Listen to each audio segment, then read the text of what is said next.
Perkenalkan, nama saya Agustina Chahiro, NIM 19104169119, kelas A2 pagi, jurusan manajemen, mata kuliah manajemen pemasaran internasional, dosen Adi Murzalin SEMM, hari dan tanggal Jumat 23 Juli 2021. Soal bagian A, apakah Anda selalu hadir dalam kuliah manajemen pemasaran internasional? Mengapa? Jawabannya, iya, saya selalu hadir. Nomor 2, berapa kali Anda hadir dalam kuliah manajemen pemasaran internasional secara daring? Jawabannya 14 kali.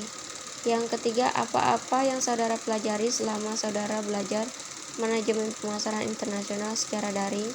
Manfaat apa yang saudara peroleh mempelajari manajemen pemasaran internasional secara daring? Jawabannya, yang saya pelajari yaitu materi tentang manajemen pemasaran internasional. Yang keempat, apa tugas struktur yang diberikan oleh dosen saudara selama kuliah daring? Jelaskan tugas struktur Anda. Jawabannya, membuat video record, menonton video, dan mengupload video ke YouTube. Yang kelima, bagaimana kuliah daring manajemen pemasaran internasional memberi kesan kepada Anda? Platform media apa yang digunakan oleh dosen dalam memberikan kuliah manajemen pemasaran internasional? Jawabannya, Zoom, Meet, Facebook, WhatsApp, Google Classroom, dan YouTube. Soal bagian B, mengapa? Yang pertama, mengapa saudara penting memahami lingkungan budaya dan pada pemasaran internasional? Jawabannya, karena budaya dijadikan sebagai jati diri dalam berinteraksi dengan masyarakat internasional.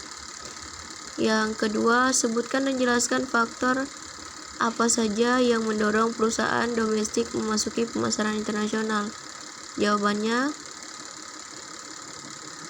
penguasaan ilmu pengetahuan dan teknologi, perbedaan kekayaan sumber daya alam, perbedaan selera, perbedaan iklim, perluas pasar dan tingkatan keuntungan, kelebihan atau kekurangan produk suatu negara, ekspor dan impor. Soal yang ketiga, apa saja yang menjadikan hambatan dalam pemasaran internasional yang dilakukan dengan melalui ekspor ke negara tujuan? Jawabannya, perbedaan mata uang antar negara, pengeksporan dengan pengimporan, adanya kebijakan impor yang dilakukan suatu negara, perbedaan bahasa antara negara pengeksporan dengan pengimporan, adanya pengenalan bea masuk yang tinggi, adanya perbedaan ketentuan atau peraturan. Soal yang keempat, mengapa perusahaan harus mempelajari segmentasi pasar suatu negara? Tujuan pemasaran internasional. Segmentasi pasar apa saja yang perlu dilakukan untuk memahami pelanggan potensial bagi produk perusahaan? Jawabannya, karena segmentasi pasar dilakukan oleh suatu perusahaan dengan tujuan untuk meningkatkan pemasaran produk secara terarah. Selain itu, segmentasi pasar membantu pemanfaatan sumber daya yang dimiliki perusahaan menjadi lebih efektif dan efisien. Soal bagian C nomor 1, silakan buka link video ini. Bagian A, video yang pertama, judul pemasaran internasional vs pemasaran global. Makna judul, untuk memahami dari pemasaran internasional dan pemasaran global.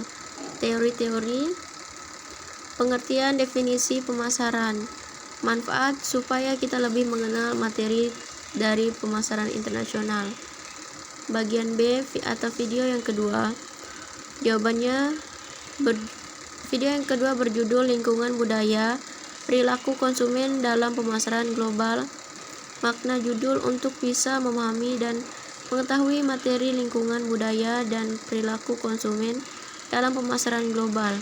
Teori-teori, definisi dari budaya, elemen-elemen dari budaya. Manfaat supaya bisa mengetahui materi lingkungan budaya dan perilaku konsumen dalam pemasaran global. Sekian dari saya, terima kasih.